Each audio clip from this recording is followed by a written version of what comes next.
Yo me considero una persona interesada en la investigación, sobre todo de las lenguas, de las culturas, de los pueblos indígenas. ¿Ya?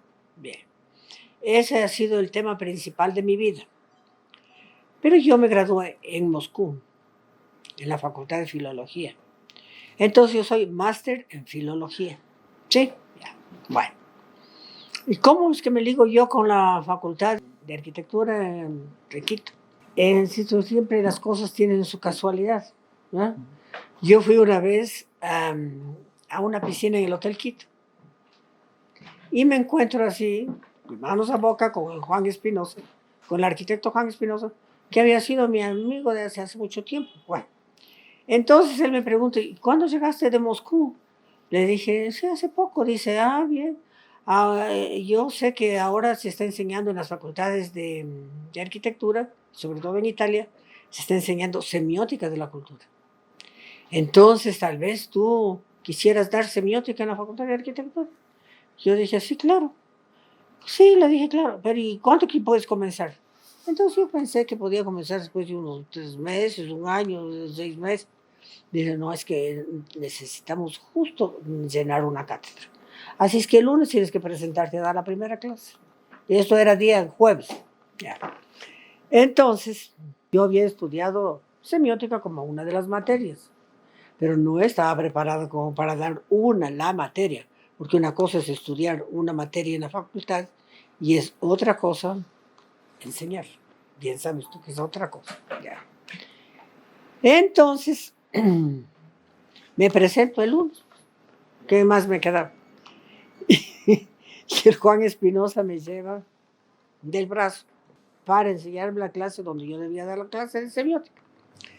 Pasamos por el patio y entonces yo iba pensando, ¿y ahora qué voy a hacer? Yo decía, ojalá que en este patio me cayera un rayo y que ya no llegara a la clase.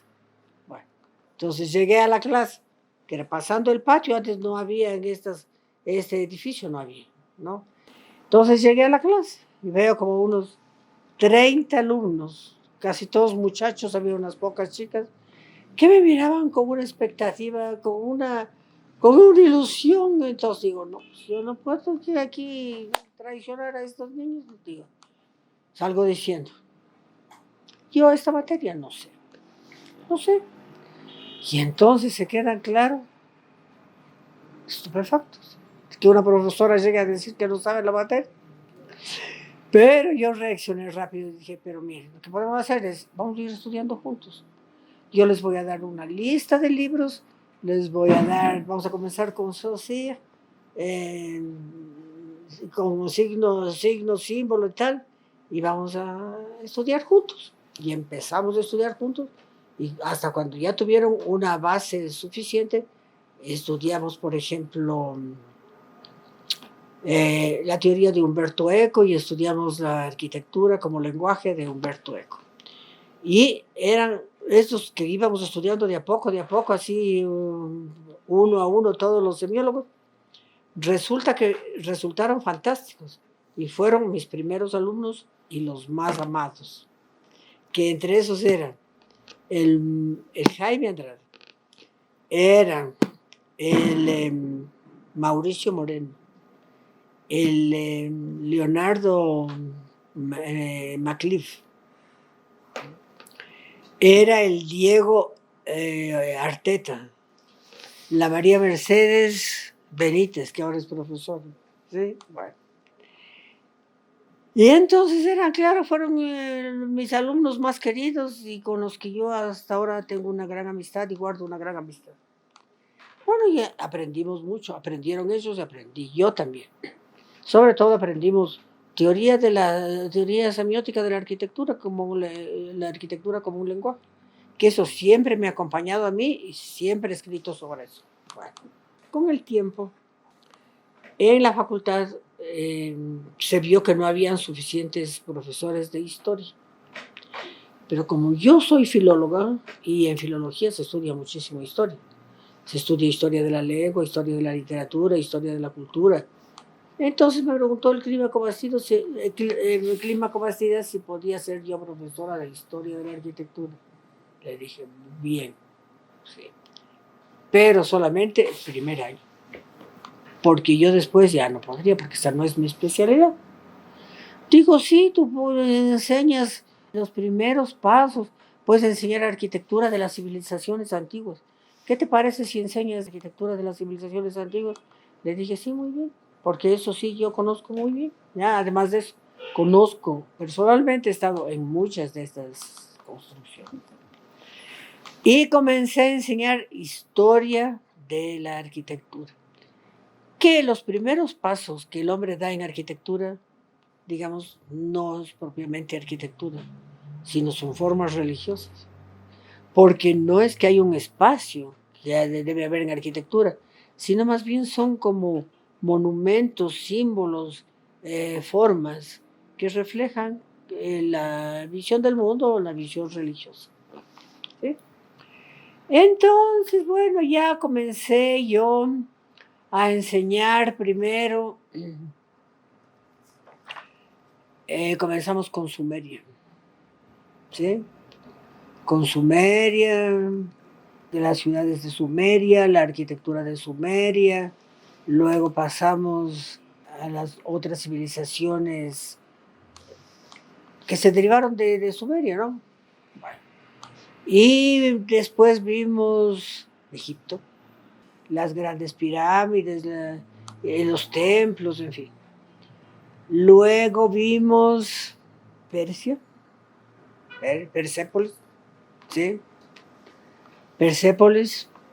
Y luego pasamos a ver Grecia, Roma, arquitecturas de los pueblos originarios de América, como los incas, los mayas, los aztecas. Y claro, con el tiempo, y como yo también estudiaba la lengua quichua, yo me fui haciendo un especialista en historia, cultura y lengua de los pueblos indígenas, sobre todo del pueblo quichua. Y eran materias que realmente fascinaban a los alumnos.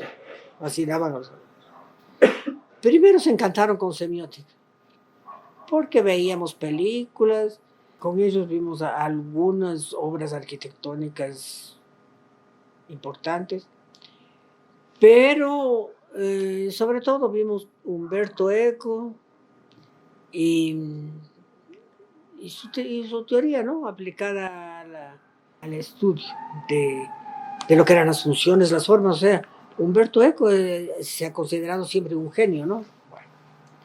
Y luego pasé a enseñar esta materia que también las dos materias a mí me han fascinado. Y siempre he tenido mucho éxito con los alumnos. Tengo muchos alumnos, me encuentro con ellos hasta en Colombia. Algunos son casi tan viejos como yo. Porque mis primeros alumnos, yo entré joven. Mis primeros alumnos fueron cuando yo tenía más o menos unos 30 años. Y había alumnos que tenían unos 26 o 28, o sea que más o menos éramos contemporáneos. Pero con estos alumnos, con estos hicimos una relación de amistad. Fueron casi de mi edad. Y tengo muchas fotos de cuando nos íbamos a Ejido a tomarnos fotos en esos caballitos chiquitos que hay. En esos caballitos. Pero la Facultad de Arquitectura fue cambiando paulatinamente. Cuando yo comencé a ser profesora, la facultad era una facultad de élite, digamos así. Los que estudiaban ahí eran niños adinerados, que estaban en muy buenos colegios, habían salido de muy buenos colegios, que conocían libros, que habían viajado. Era una forma de enseñanza. Pero luego la facultad fue cambiando a medida que se abría a otros sectores sociales. Y eso me parece que fue una cosa fantástica, porque a través de la universidad, estos niños que venían de clases pobres, que venían inclusive de las provincias, fueron ascendiendo. Yo vi cómo sacaba cada vez más niños necesitados, niños pobres, y que luego encontraban sus trabajos.